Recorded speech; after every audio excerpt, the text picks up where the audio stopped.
If you haven't heard, Anchor is the easiest way to make a podcast. Let me explain. It's free. There's creation tools that allow you to record and edit your podcast right from your phone or computer. Anchor distributes your podcast for you so it can be heard on Spotify, Apple, and many more. You can make money from your podcast with no minimum listenership. It's everything you need to make a podcast in one place. Download the free Anchor app or go to anchor.fm to get started.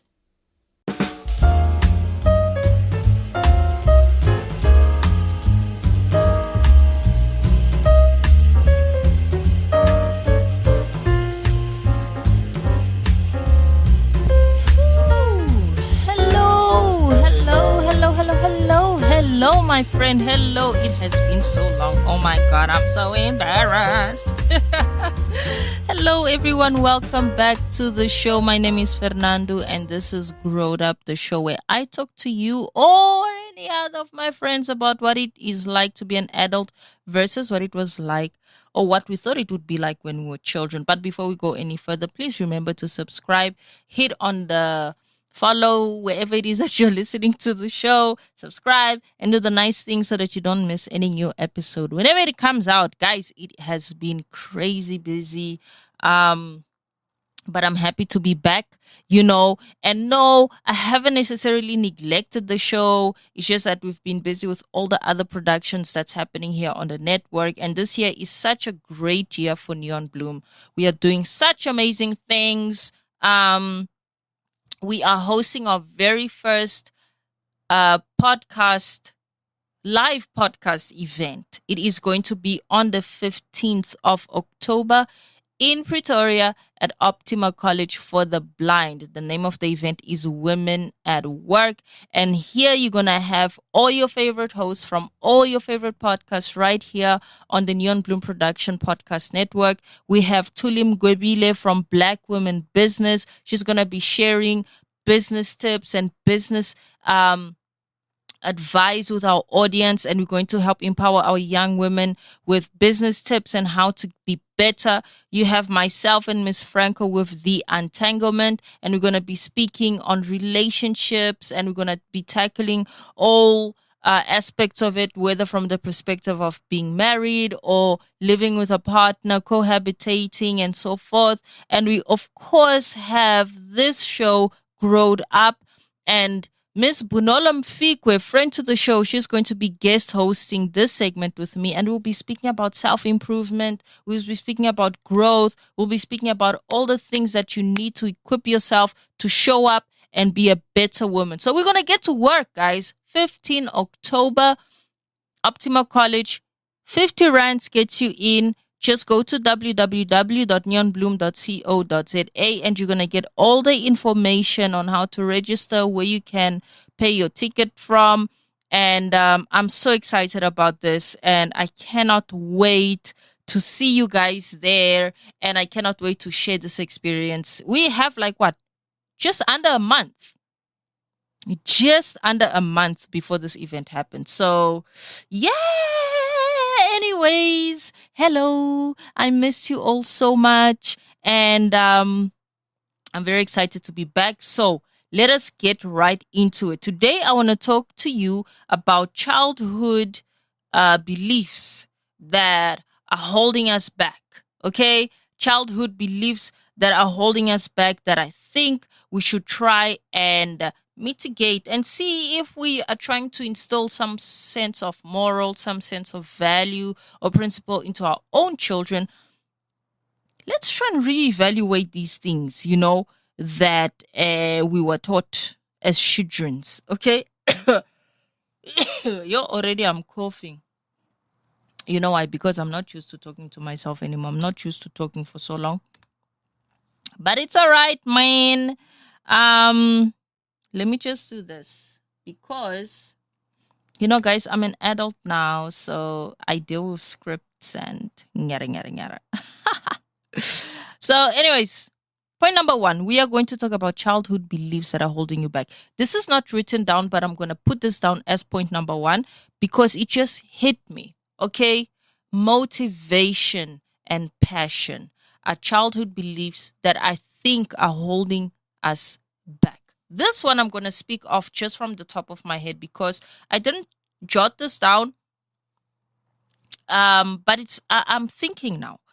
One of my biggest challenge personally, and it's one of the biggest things that I'm battling with professionally as a businesswoman, with running my business, with hosting my podcast and producing the other podcasts that I do, as a mom that's homeschooling their child, as a wife, um, and for myself, just as Fernanndo, wanting to be fit, because I love the idea of being fit. I love the idea of being able to lift weights, of being stronger. I like seeing my body improve. I'm not trying to be a bodybuilder, not even close, but just what I'm able to do, how I can stretch my ability, and as a performer, as a I mean, at this point, I might consider myself an extremely amateur engineer, but it is what I am because these are the things that I do.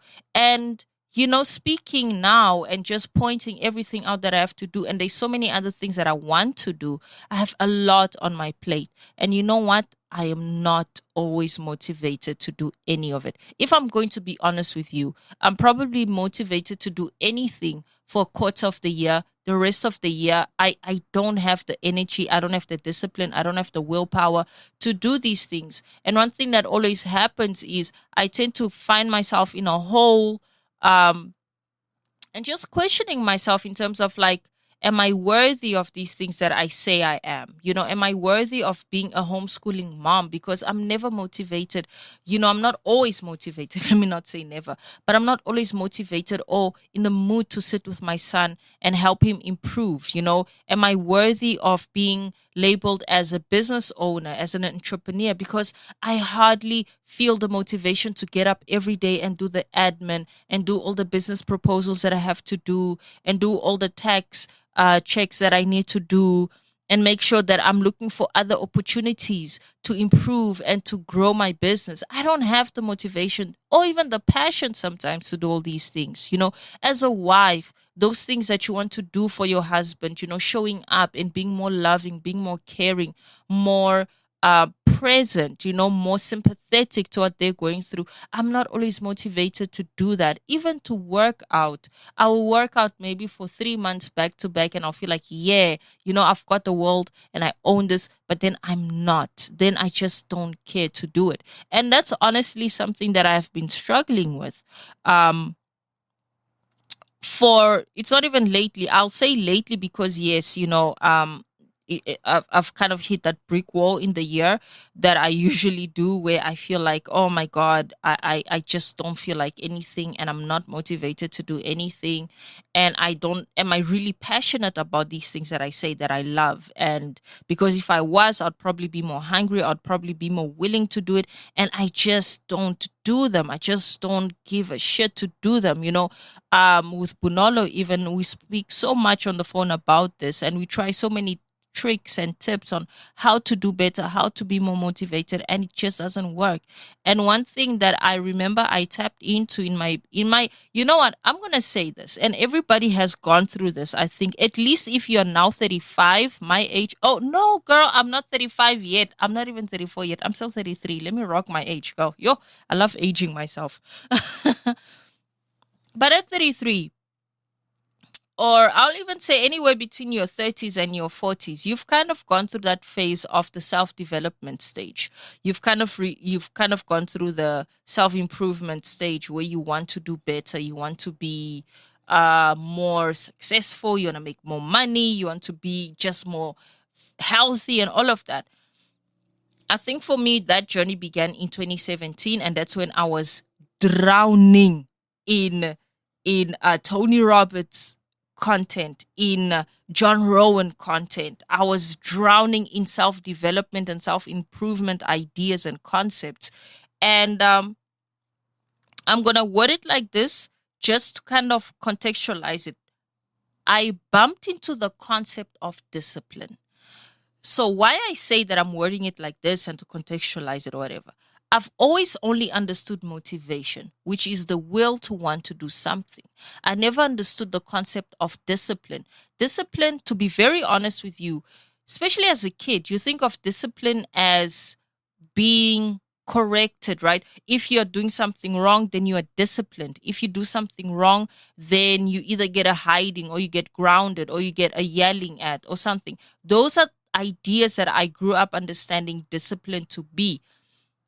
But discipline is the it is that. It is actually still correcting something that is wrong, right? But in this context, it's breaking habits that are not useful and creating new habits that are useful. And I think discipline falls in here because breaking a bad habit is very hard and building a new good habit is very hard, right? So if you're used to, let's say, every morning you wake up, you grab your phone and you scroll through social media, that's a habit that you've built.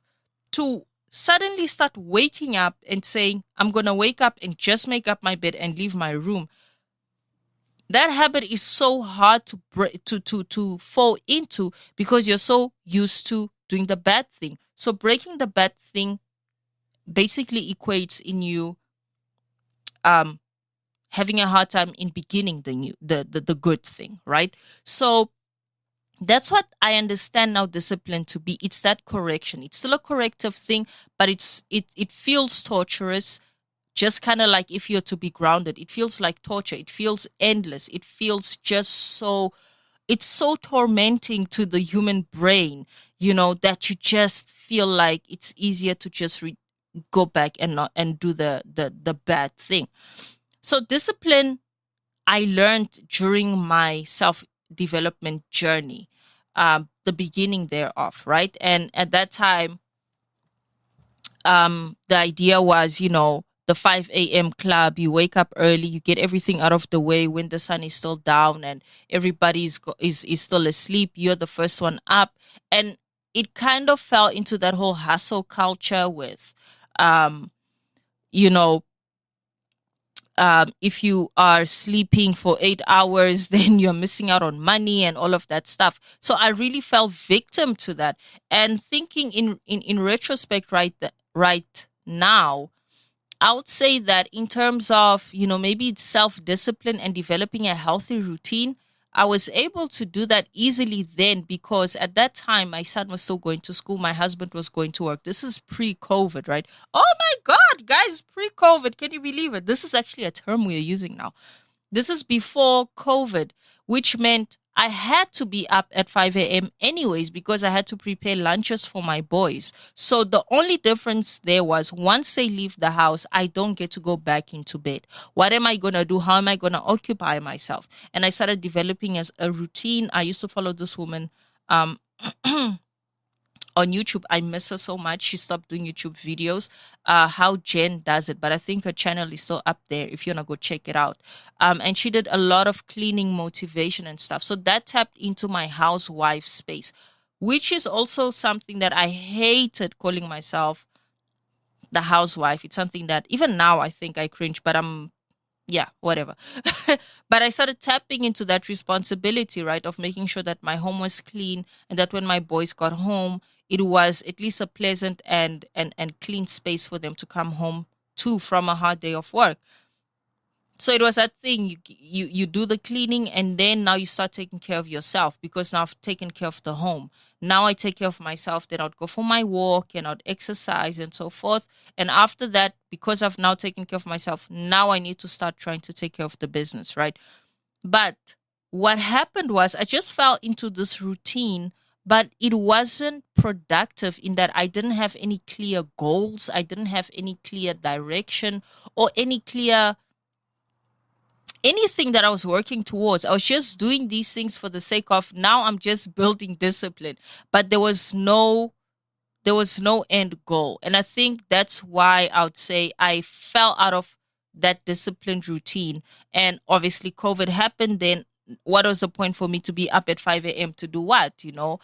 Everybody's home. And at that time, we couldn't even leave the house and so forth. So all of that work that I did between 2017 and 2018, it just fell flat with COVID.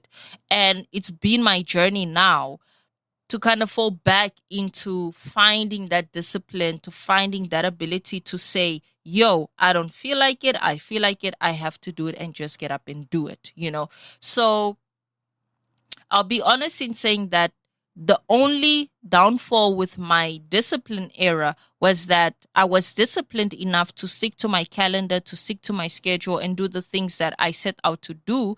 But I wasn't very clear and intentional in how I was spending my time, right? I'll just be like Monday, Tuesday, Wednesday, Thursday, Friday. This is what I do.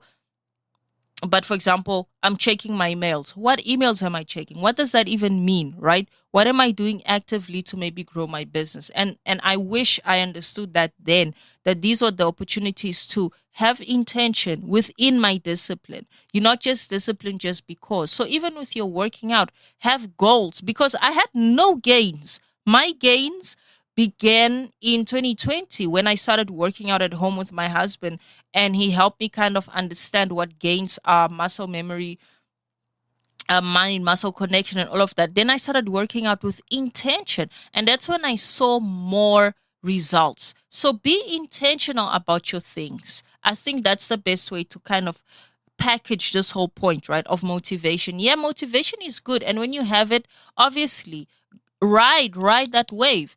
But when that wave fades, right, you gotta have built a disciplined routine that says to you that at this time, this is what I'm doing. But when you're doing that thing, there needs to be intention behind it, right? You need to know why you are working out. You're not just working out just because. Are you trying to lose weight? How much weight are you trying to lose? Are you trying to maybe drop or increase clothing sizes and all of that stuff, right? Are you trying to eat healthier? All of that. Be intentional and be goal driven. It doesn't have to be short term. For me, my fitness goal, my health goal is very long term, right? So it means that when I am 85, when I'm 70, even 70s, that's young.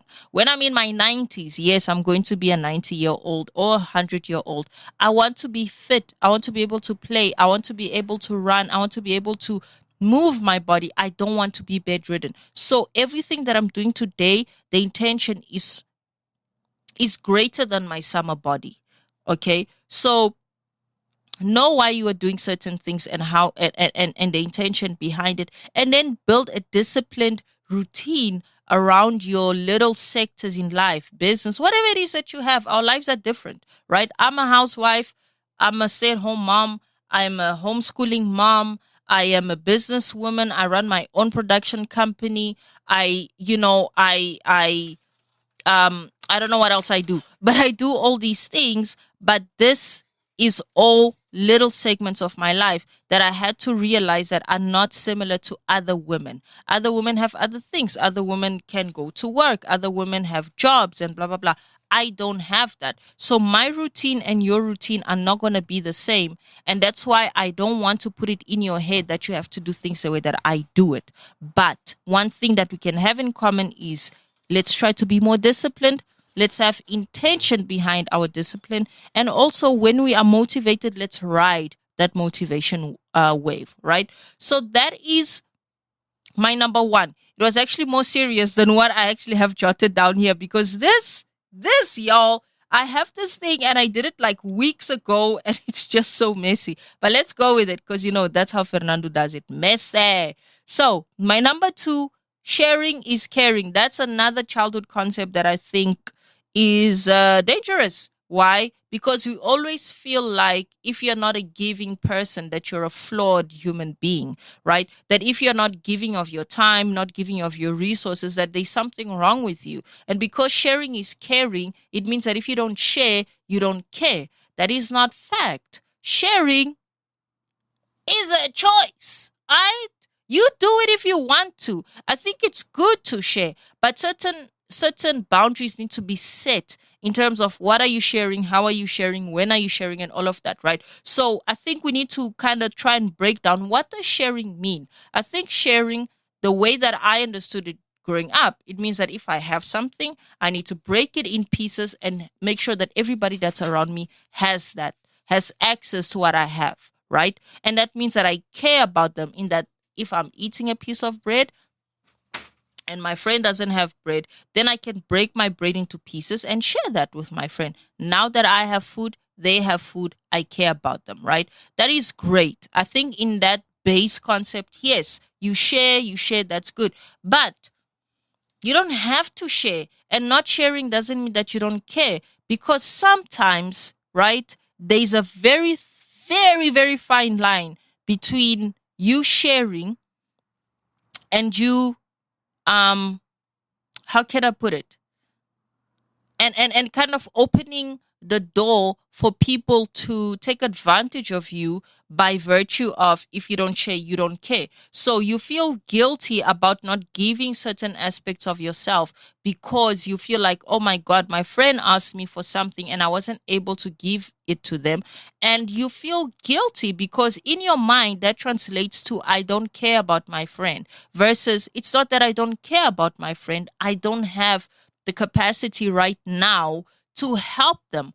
Or even if you do have the capacity right now to help them, maybe sharing would not benefit them.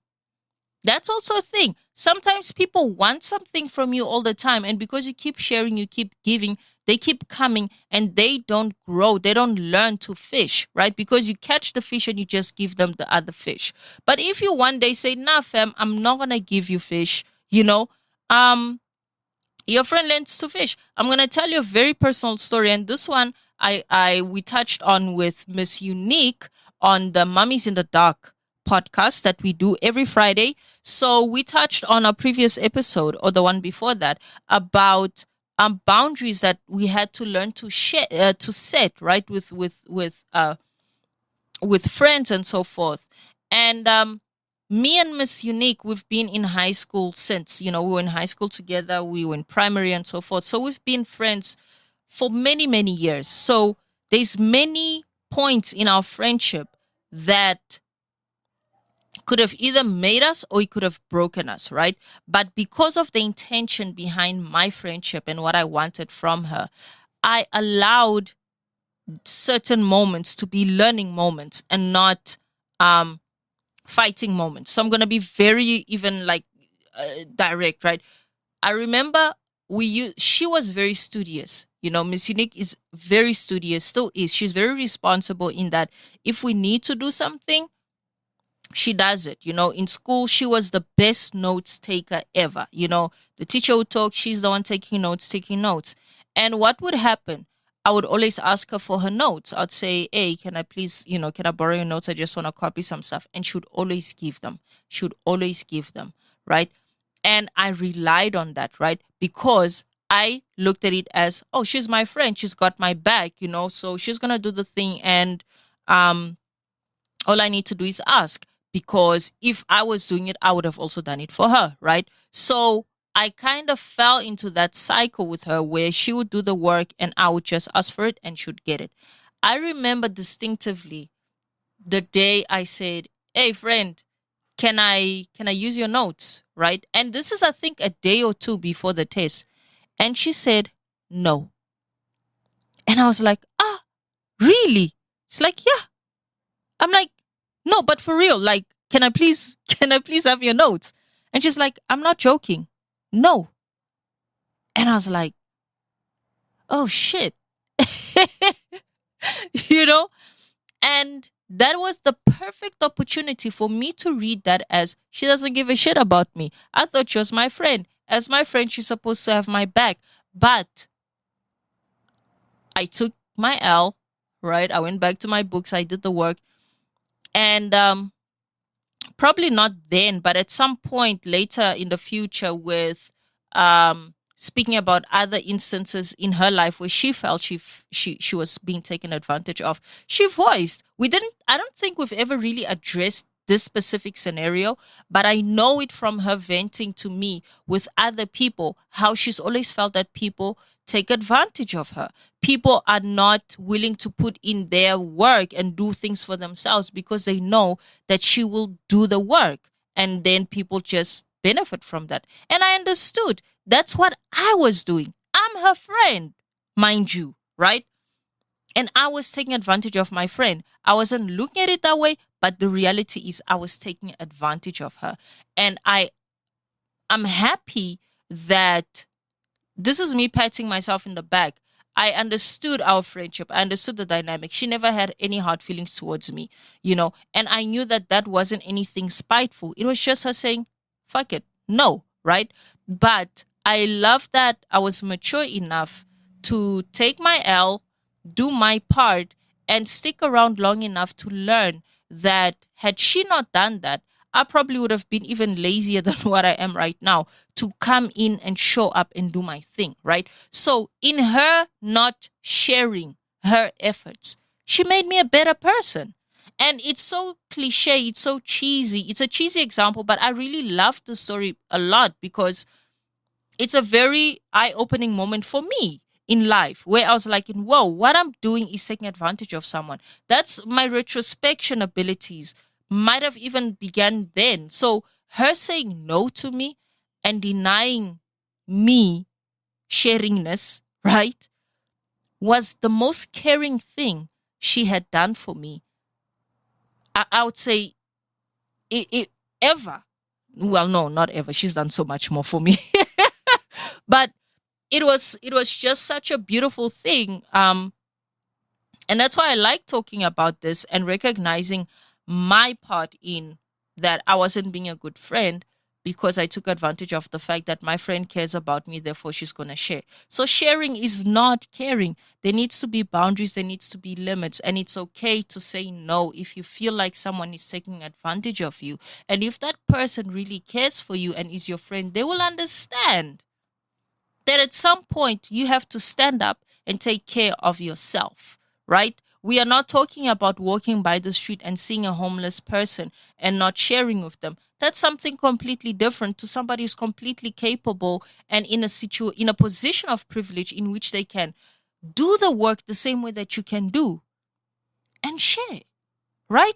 And then you don't have to share with anyone. If they can do it, then let them do it. You don't have to. If you want to, great. But if you feel like now it's a good time to set a boundary, set that boundary. And anyone who's mature and your friend and cares for you will understand exactly what is happening. All right. So that is myth number 2, I think, or childhood belief that is holding you back. Sharing is caring. All right. Number 3 is studying, having your degree and stuff. I'm even going to be so brief with this because I think that we all have been through this, especially as young Black people in Africa, especially us Africans. Education is the biggest myth, I think. And I'm speaking specifically with regards to tertiary education. I have an honors degree in music, right, in vocal performance. And when I was in Mozambique, after I graduated, I went back home for a year because of my documentation situation, and I wasn't married at the time. So by law, I had no reason to be here in South Africa. The opportunities in Mozambique, for me to be very honest with you, and probably still today, are there. They do value education. I think I could walk there with my degree and get a qualifying job that merits my degree. But living in South Africa, I have never been hired, not once. Not once since 2016. I've never been hired for my qualification. Understand what I'm saying? I have a degree in music. I've never been hired for my music qualification. I've applied for jobs countless times for singing teachers and whatnot. I've never been hired. And one of the things that was extremely demoralizing for me, it's because I'm thinking, you know what, here I am, this girl who, has a visual impairment, and what more attractive a thing could it be? Young Black woman, visually impaired, educated, who wouldn't want to hire me because I'm capable of doing the job. I mean, if I have a degree, hell, I can do anything, right? But that is that self-belief. That was that belief that was imposed into me. Look, I could have finished studying my bachelor's. I didn't need to go all the way to my honors, but I thought, let me go all the way to my honors because that's going to open the market even more for me. It didn't, it didn't. And I'm not sour about it. It's just that there's many other factors probably that came into play. I am a foreigner anyways in this country. I do have a visual impairment, and I know that that is one of the things that, for as much as people try not to, it is a big factor into why I wasn't hired. And I know this because I have other qualified friends who suffer from this, from visual impairment and so forth, and no one has been hired for music. Not one of my friends have been hired who have visual impairments for music. But in that same breath, very few people who are qualified, who have degrees, who are engineers and stuff. I mean, this is so true here in South Africa, where you go to, wherever you drive, you'll find somebody at the rope, at the traffic lights with a sign saying, I have an engineer's degree and I don't have a job. Here's my CV. People are applying for work as if they were begging for money. You know what I mean? And where I find that people are more successful is when they, let's say, cool, we get our matric, we all agree we need our grade 12, right? But then you're like, what business can I start? How can I monetize my skills? And what skills can I acquire that are fast skills and useful skills that I can monetize? And those are more successful than the ones who have spent time with academics. And that's a sad reality because, I mean, for people who have been denied education for so many years, people have been denied these opportunities for so many years, like generations and generations of Black people have been denied these opportunities. For us to now be practically in the same position where you either have to settle or you have to become an entrepreneur, it's ridiculous to me. And it just made me see that, you know what, for as much as, yes, it's great. I think studying is great. You learn a lot. It makes you a different person. I do have to say that's but it's because of just that academic side, right? It's not that you're a better person than those who don't, but academically you're more versed, you understand things better, you understand context easier because you have that academic experience, right? But that's it at this point. Like, there really isn't anything more to that, because what else is there? If you're not going to get hired, if you're not going to get an opportunity in the field that you are passionate about, in the field that you've invested money and time in, what is the point, right? So I feel like what you call it, education is one of those things where I'll say it's subjective. Obviously, if you're a doctor, go to school. If you're going to be a lawyer, go to school. There are those fields that definitely need you to be academically sound. But there's others where I'll still say, if you're a good musician, if you really are a good musician and you want to be a performer or whatever, don't bother. I say YouTube has more than enough information out there for you. You learn way more with practice. You learn way more with engaging with other musicians. I wouldn't encourage anyone to study arts. I wouldn't. And this is from my perspective. I could be wrong. But that's kind of where my stance is with education. I think it is. Ooh, I moved away a bit. I think it is one of those unfortunate things that I guess we kind of need to discuss it a little bit more, but it is a childhood myth. I think that we need to readjust. Education is not everything. Education is a myth. Childhood belief number 4 that I think we need to get rid of is friendships. But I think I want to adjust this a little bit. I want to talk more about best friend. Best friends. I think it serves its purpose when you're a kid. It serves its purpose in that. Let me get my water. Yo, guys, I've been speaking so much today.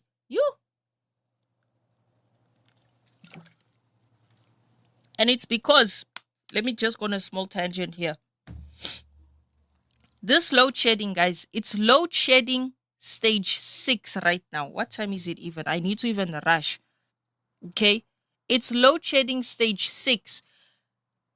I have like 4-hour increments to get anything done that requires electricity. And it's so irritating. So today was kind of like in recording. I'm just talking. And you know what? I'm going. Load shedding shall not prosper.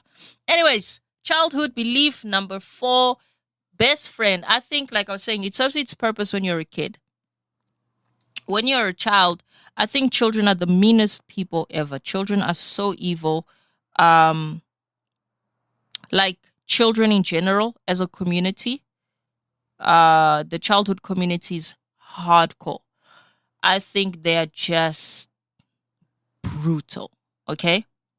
So it is important as a kid to have a best friend, because that is your safe child. It's the safe child. It's that one that has your back, that is going to defend you, that's going to protect you. So it's important for children to have best friends when they're children, because an adult cannot defend a child against a child. Children should defend themselves against each other. All right. Um, and Oh crap! And there's another fire, guys. There's so many field fires going on here, and like there's this smoke. Okay. Anyways, children should protect themselves against or defend themselves against each other. Adults don't get involved in children's business unless it's severe. And I mean, as an adult, you know when to get involved, right? Um. So yes, as a child, it's very important that you have a BFF, somebody that has your back, somebody whose back you have, so that when other children nemesis or menaces come and they try to ruin your day, you have your support buddy who's going to come and defend you, right? But as adults, come on, people, grow up. We don't need best friends, all right? We don't need best friends as adults. We need quality friends. I think this idea that, every person that you meet as an adult, oh, it's my friend. No, they're not your friend. They're your acquaintances. And if they don't serve you, they gotta go, honestly. And I mean this because I feel like adult relationships are very, very, very much transactional. It doesn't have to be financially so, money doesn't have to be involved, but they're transactional one way or another, whether it's emotional, whether it's service wise, whether it is whatever it is, right? Like in maybe you meet somebody who is the CEO of, I don't know, COO of Apple, right? And you take a liking to them, they take a liking to you. That person is not your friend.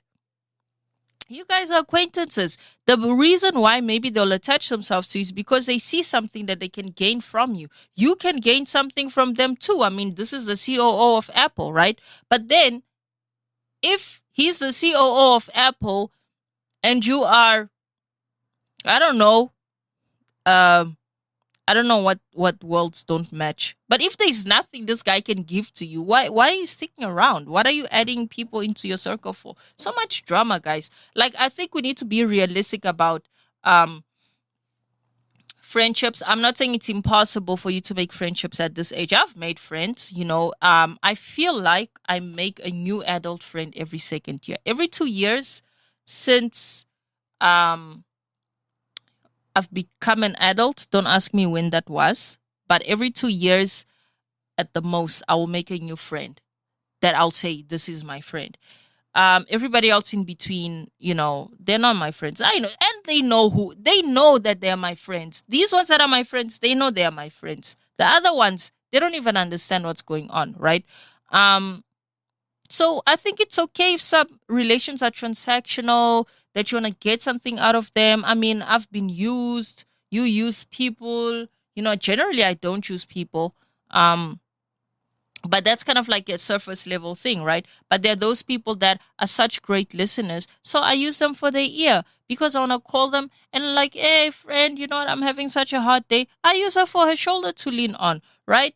And vice versa. So if we can recognize, what am I getting out of this person? Is this person really benefiting me? Are they improving me one way or another? Okay, maybe they can fall under the friend category.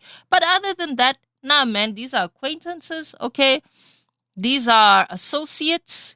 I think it's very important for you to know that distinction, because then you can focus on building a quality network.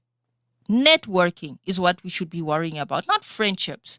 Networking. And I say that because when you network, somebody that is a member of your network, they understand their position in your life. You understand your position in their life. And it's not awkward when you need something from that person. You're like, yo, network, I need this. They'll be like, sure. Because why? We're not pretending to be friends. We know what this whole thing is, right? You go, hey, yo, network, I need this. Network will be like, sure, I don't know how to do it, but I know somebody who can do it. Sure, I'll hook you up. Network comes to you, sure, network, I need so. You be like, don't worry, network, I got you, right? But we're not every day, hi, how are you? How was your day? Blah, blah, blah. Because you understand your position in this person's life. And it's simple. You're not offended when they ghost you because you're not expecting anything from them because you know your place, right? So that is point number 4 about childhood beliefs that, we need to kind of mitigate. Maybe this is not so much like a childhood belief, but best friends and friendships, guys, you need to start knowing your difference and you need to start focusing on your network. Oh, here's a piece of advice, and I think that will go hand in hand with the previous one, number 3, about education. I heard somewhere, and I just repeat this, I regurgitate it, and I know it's not new for most people, but it was very fascinating to me, and I wish I knew this when I went to college. If you are going to go the education route, like I said, I'm not discouraging it. That is where you need to focus hardcore on your network. If anything, in university, that's where your network is, because you are all in the same age, you're all peers, you guys are all studying different things. These friends are like, that's part of your network. When you leave there, you're going into different facets of life, and this is where you have access to different sectors, in different industries. If you have a friend who studied agriculture and you're the guy that studied IT, somebody comes to you, yo, I need something in agriculture, you know someone. Okay, so university, I would say, let us focus on building quality networks, and you get that in university, So that was number 4. Number 5, stranger danger. This is so stupid. I'm going to skip this. But I'll tell you what I was writing here. I was saying this is why you are single. Stranger is where you meet your future partner. But I think we shouldn't be so afraid to engage with new people, especially if you're looking for someone. But I think I'm not the person to talk to you about this because I'm not single. I've never really had to mingle. I've never really had to go into circles with people and try to build relationships and date and so forth. But I feel like try not to be so apprehensive of strangers. Obviously, be suspicious because everybody is. But keep an open mind. You never know what might come out. Ooh. Something touched me and I don't like it because I can't see what it was. But anyways, you never know what might come out of there, Beauty is on the inside. Guys, inner beauty is a myth. I say this all the time, and it's very important for you to understand why I say inner beauty is a myth. I say inner beauty is a myth because, realistically speaking, guys, every day of our lives, we make judgment based on what we see at face value. We don't judge someone based on what's on the inside. We judge anyone. We decide whether we are going to interact with that person based on what we see on the outside. And that's a fact. That is a fact. You don't talk to somebody who seems sketchy. You don't give that person your time of day. Think about it. How many people do you encounter on a daily basis? And a random person comes up to you and you're like, nope, I'm not giving you my time of day. And then another random person comes up to you and like, yeah, I will give you my time of day. What do you think you use to make that judgment, to make that distinction that this person is worth my time and that is not? Strangers. And it's because I don't know why I did that. Why did I say because? That was so random. Why did I say because? But it's because subconsciously you have made a judgment based on what you saw. You judged that person and you made a decision on whether or not you're going to give them the time of day. Is that inner beauty or no? It is no. It is no. because you see somebody at face value and you decide whether you're going to give them the light of day. So inner beauty is not as important as people are trying to make it seem, like, oh, I only care about what's on the inside. You're lying. You care about what's on the outside, because the only way for you to get on what's on the inside is to go through what's on the outside. You need to scratch through the surfaces. You need to scratch through the mask, because, again, what I'm presenting to you at the end of the day, guys, every day that we walk out of this door, we are selling an image. We are salespeople.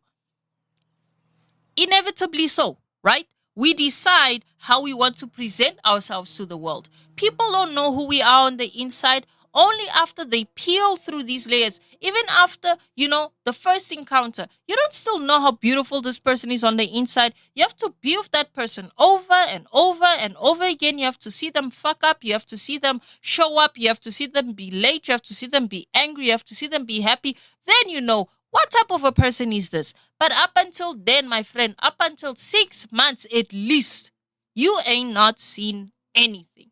And most likely, you're sticking around because of what they present to you externally, what they sell to you externally. Inner beauty is a myth. I don't care. I'll fight this any day, anytime, everywhere. Inner beauty is a myth. So forget that. Don't come here to me, hey, it's not what's on the outside, it's what's on the inside. No. It's what on the outside. We all judge the book by its cover. That's a fact, and you should. That's how we protect ourselves from sketchiness. You should. Why shouldn't you? Why shouldn't you judge someone from what you see? You should. And please continue. Don't feel bad. You're a human. That's what you do. How do you think a dog knows not to walk on the lion's path? Or a gazelle? I don't know when a dog and a lion will meet. But when will a gazelle be like it? Oh, there is a lion. You know what? Maybe he's not going to eat me. Maybe that lion is a vegetarian. Maybe he's a vegan. You know what I'm going to do? I am just going to parade my booty in front of this lion, because I'm very sure that on the inside, this lion is a vegan. Where do you see that? The gazelle sees like, that lion, that's a lion. I don't care what anybody says, that is a lion. That's how you protect yourself from scammers. Because as soon as somebody opens their mouth, you're like, you're a liar. Bye. That's not inner beauty. Get out of here with that. Anyways. Number 7. No, it's number 8. No? Yes, number 8. Guys, I was telling you that children are the meanest people alive. Next to children, a very close second, are girls. Girls are mean. Sugar, spice, and everything nice is a lie. Can we recognize women for their deviousness and their slyness? And I'm not trying to bring her Down syndrome or anything like that, right? I'm not trying to encourage that. I'm just trying to bring awareness to it. And I want to do a whole episode on this, bring her Down syndrome, because it's a huge thing within us, Basadi. We are very, very sly, and I don't like it. I don't like it because tomorrow, when the world is hard, you want to be like, patriarchy, mwah. But you are the most ruthless of genders. Us women, we are very ruthless. And if we could redirect, I swear to God, if we could redirect this poison the way men do with their anger, if we could take this poison and be like, wait, King, I'm going to succeed and I'm going to show up every day and turn this into something positive, I swear to God, we could be ruling this world. But no, we are too busy pulling each other down. We are too busy calling someone else out for the tiniest of things. And more than anything, more than anyone, women, we understand how fragile our egos are.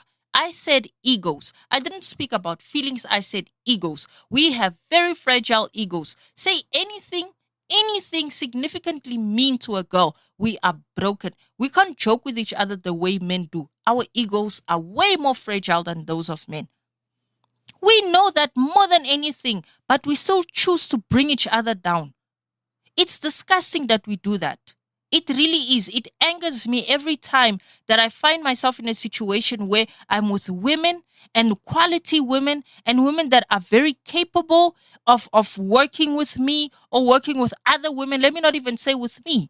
But we're very capable of doing things, but we get stagnant. Why? Because we don't want to bring each other up. We want to pull each other down. We are so sly. We see sugar, spice, and everything nice is a myth. And we need to recognize it. We need to recognize it. We need to address it. And I'm speaking with this much anger because I feel like we have so much potential as a gender. We have so much potential. We cry so much for feminism. We cry so much for equal rights, but we just waste it away. We waste it because we are here gossiping about one another. We are talking about how crappy someone's clothes is. We are talking about how crappy someone's hair is instead of focusing on what this woman brings to the table. We can't help each other. And one thing that I have to say, and why I'm so passionate about this, is because I'm so blessed, me personally. And blessing is not a word that I use lightly. All the women in my life, all of them, there's not one that I go to and I'm like, hey, I need help with this, and they don't help me. I'm very lucky in that. I'm very lucky in that. And I know that I am where I am today because of the women in my life. Not just my mom, not my mother-in-law, not just family. I'm talking about my friends. The women that I've chosen to keep in my circle, the women that are part of my network, are women that are empowering me. And I'm here because of them. Now imagine if we consistently did that for one another. Imagine, guys.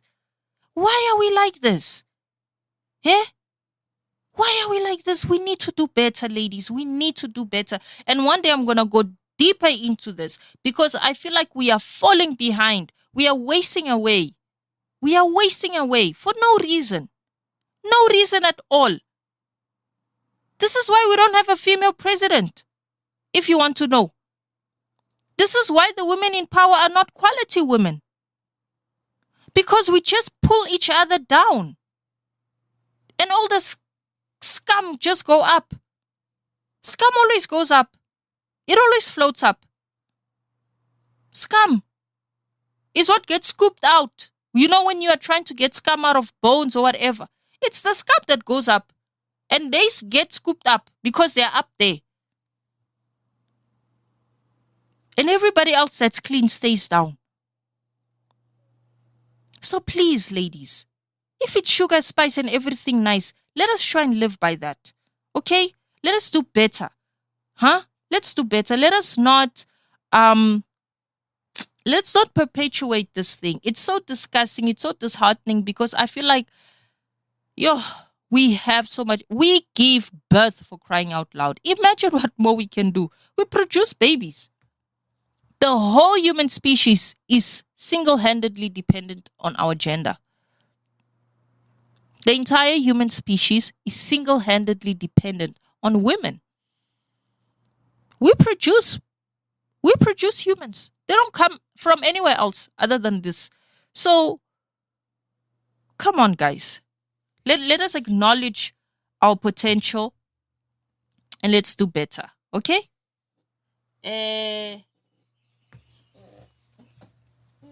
I'm just trying to see here. I think that, let me just see my time.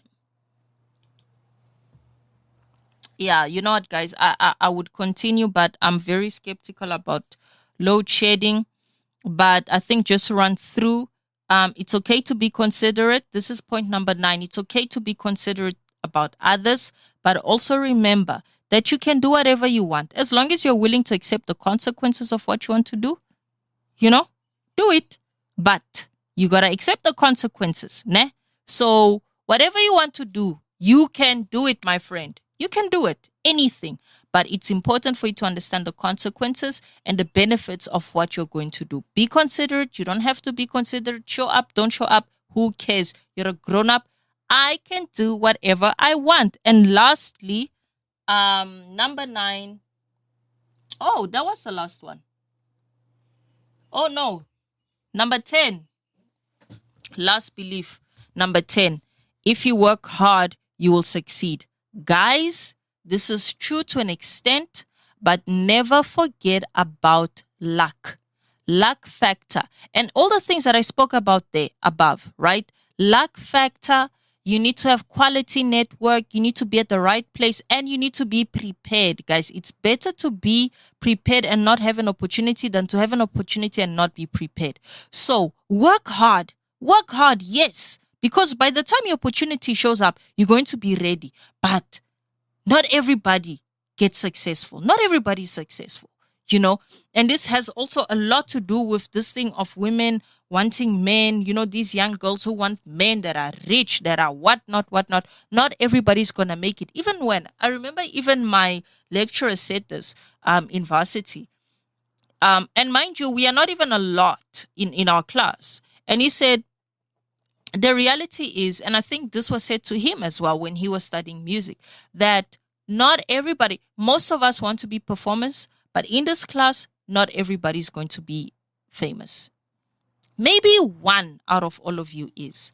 And to my recollection, I don't know anyone that is like super famous as an artist that I went to school with, except one person in my entire school career, But other than that, no. And that's the reality of it, guys. Success is very subjective for one. And I think I'm going to go a whole episode on what success is and how we need to be careful with this thing. It's very subjective. And number two, not everybody, in terms of the general consensus, riches and fame and all of that stuff, not everybody's going to get there. Not everybody's a Bill Gates or an Elon Musk. The only reason we can name those people is because not all of us are there. We can't name the rest of the world because the rest of us are broke. We are all the same, right? So guys, I'm going to wrap up here because 6 o'clock is load shedding and I don't want to be cut in this episode. But anyways, thank you so much, guys, for tuning in. And remember to subscribe wherever it is that you're listening to this podcast. And we have our event on the 15th of October, Women at Work live podcast event at Optima College. 50 rands gets you in. For more information, go to www.neonbloom.co.za. And if you want any other information and want to link up with all the other podcasts on the network, visit www.neonbloom.co.za. And that's it for me today. Thank you so much. I love you, and I will see you all in next week's episode of Growed Up.